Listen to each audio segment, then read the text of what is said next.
Hello, everyone. My name is Bob Klefsis, President and CEO of All-Star Financial. I want to welcome you to All-Star Financial Q4 2017 webinar entitled The World Grows Together in Synchronized Growth.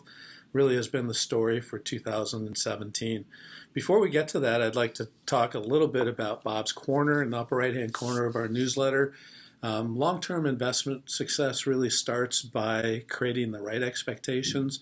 And I think the right expectations for us are we're in the process of an end of a bull market.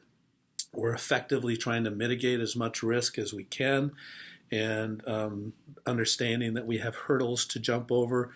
Hopefully not too many interest rate hikes by the Fed that might change the course of our economy.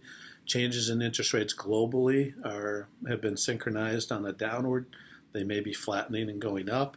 And then that potential for confrontation on the Korean Peninsula obviously drives our potential good or bad in our economy and in our markets.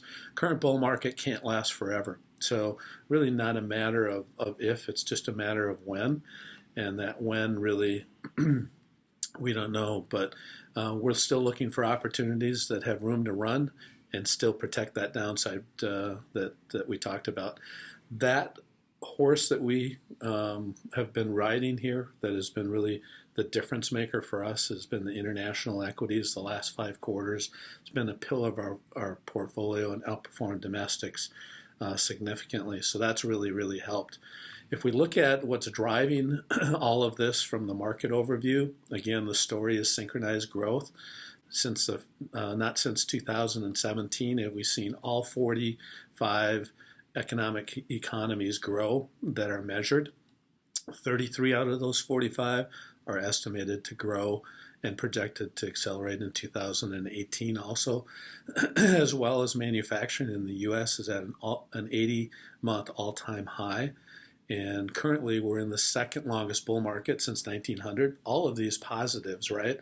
S&P 500 has reacted to the point where since March of the bottom of our decline since March of 2009 has been up almost 300%.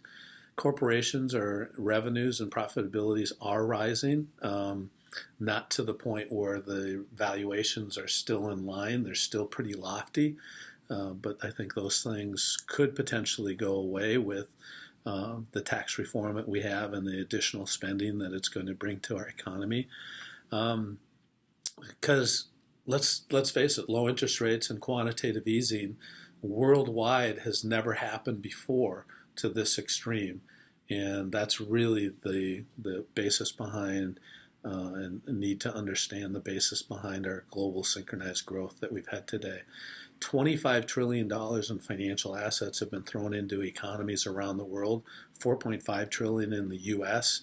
So weighing all of these dynamics is going to be really critical in 2018. When we talk about the U.S. economy, first thing that comes to mind is the continued expansion, record 102nd month. There's only been 2 other time periods where it's lasted longer.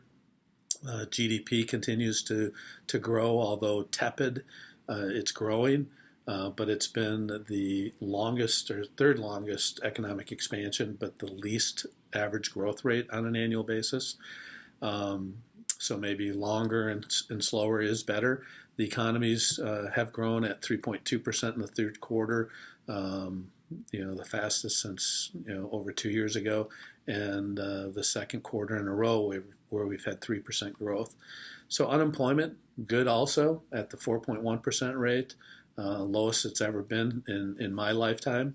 And consumer price index is at 2.2% the last 12 months. So we're seeing again that although tepid growth, that continued growth. So looking ahead, the economy will really respond to interest rates, and that the interest rates are really going to be the key.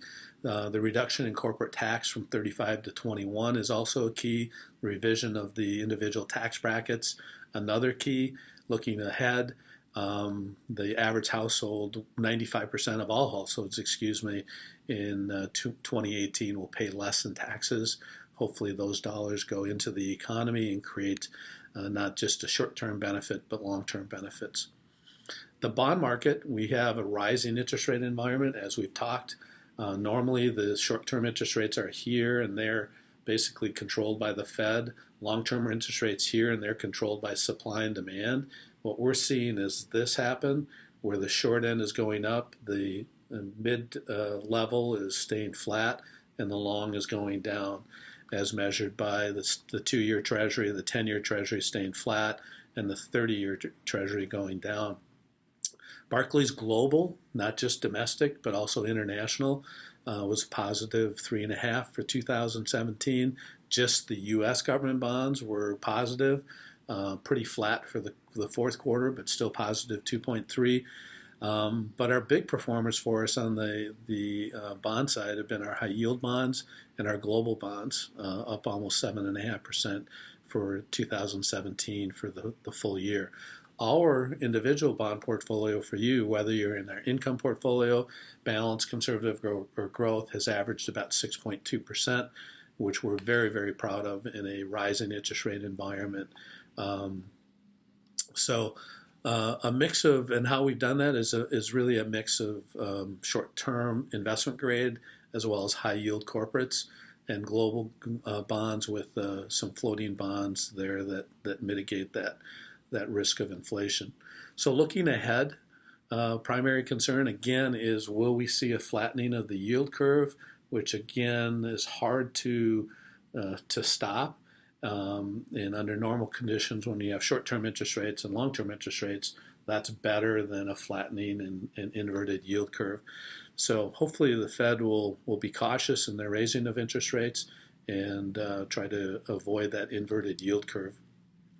Domestic stocks, when we look at them, the only thing we can say is wow. Returns continue in 2017, almost 22% for the S&P 500. Very low volatility, lowest in 53 years. The S&P went up or down 1% or greater on a daily basis only 8 times this year versus 48 times in 2016 and 71 times in 2015.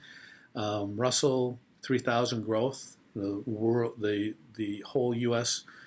Growth market was up about 30%. The value composition of the market was up less than half of that at 13%.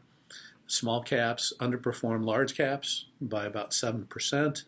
And technology stocks rose at about 8.5% for the quarter, almost 35% for the year, as well as financials and consumer cyclical sectors benefited at an over 10% growth after that tax bill came out in the fourth quarter.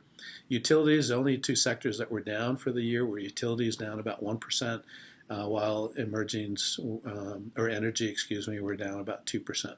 Looking forward, we see the PE of the S&P 500 at 25 times earnings trail. That's, again, a little bit lofty, so a little bit afraid of that. But the average household ranging from a $47,000 to a $200,000 income will save somewhere between $100 to $700 a month in taxes, which, if they do it properly and change their withholdings, they're going to see a lot more money in their pocket at the end of every month. If not, they're going to see it in April of 2019. So again, revisiting that tax advantages and is going to be or reinvesting those tax advantages are going to be a big thing for the economy. We're going to have to look at that closely.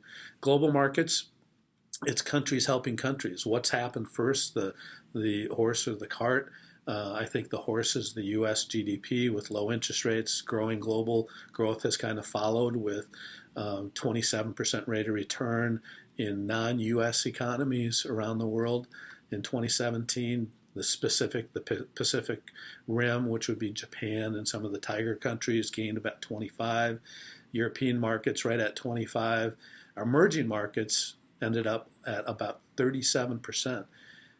China was the leader in that emerging growth at 54% for 2017. All-Star Financial's international equities outperformed the indexes, the average index for the year, 30.7 to 24.2%. So again, almost 6.5% better rate of return based on our managers' performance. Our emerging market exposure outperformed at a whopping 43.7% when the emerging markets were only up 37.3. So again, picking our managers has really, really helped us. Having more exposure to internationals has helped us also. Looking ahead, continued synchronized growth around the world will help our exposure in the internationals. Europe is not as expensive as domestic. They're 15 times earnings. Emerging markets are right on fairly valued also. I think the European markets, based on what's happening in the reforms of Brexit, are going to actually help rather than be a negative.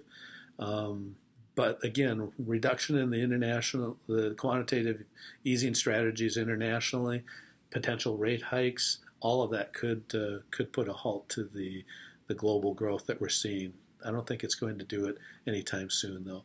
So, summary for 2017: our economies and equity markets have again moved up, most notably Europe and the Asian emerging markets, outperforming the domestic markets. There's strong returns, also low volatility in the U.S. as well as international, which is very unique. Usually you have high volatility in a high return market. And central banks' interest rates around the world, have been basically lowering. Our central bank is raising. How will that dichotomy come to play? But for 2017, it was a benefit. Even though interest rates went up, most bond portfolios made some money. Inflation risk will be the key in 2018, as we've talked about. Hopefully the Fed doesn't raise them too fast. But solid growth could lead to another solid year for investors.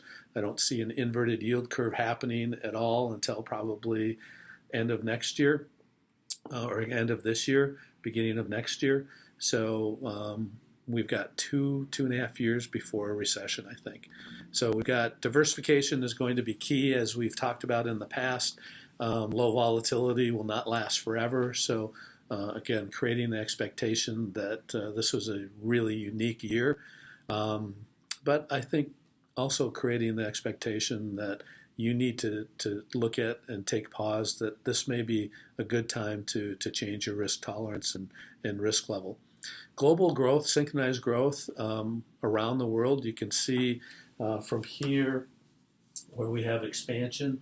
All of the major economies are in expansion mode, some just coming out of recovery, but we don't have anything in contraction, nor do we have anything here. So all in the expansion mode, I think is phenomenal. China obviously is that right at the top. The UK is right at the tail end of their expansion, but some great numbers. When you look at the charts of how the U.S. versus the international markets have grown, the U.S. is up 295% since the bottom of the market in March of 2009, and the internationals are only up 127. We feel that there's probably going to be a meeting of the mind somewhere here, that when the domestic market does go down, internationals will probably continue to go up because their valuations are still good. If you look on the right-hand chart in the earnings came out for the U.S. More positive sooner than they did for Japan, sooner than they did for the emerging markets and for Europe. And just for fun, we want to emphasize a restaurant that we think you should look at is Cafe L'Ercat, right by Loring Park. Phenomenal. Super Bowl appetizer. I think everybody's going to be interested in that. We've got a spinach artichoke stuffed mushrooms that are great. We always try this before we put it into our recipe for our newsletter. And the quote of the quarter, we don't make a practice of quoting movie stars and television personalities, but we believe that Carson from Downton Abbey, his quote of the business of life is the acquisition of memories, because in the end, that's really all you have. That's all there is a great, great quote. So go out, spend your money, have fun, enjoy life. Thank you for your continued trust in the All-Star Financial team. Remember, our referral program can help reduce your fees. We've grown tremendously over the last 6 years, 7 years, and that's been, again, mostly because of you as our clients. Follow us, please, on Facebook, LinkedIn, and YouTube. Great place to follow what we're doing. And again, anytime you need any information, we have a lot of team members here willing and ready to help. So give us a call when we can help you out. Again, thank you tremendously for a great 2017. We look forward to serving you in 2018. Have a great day.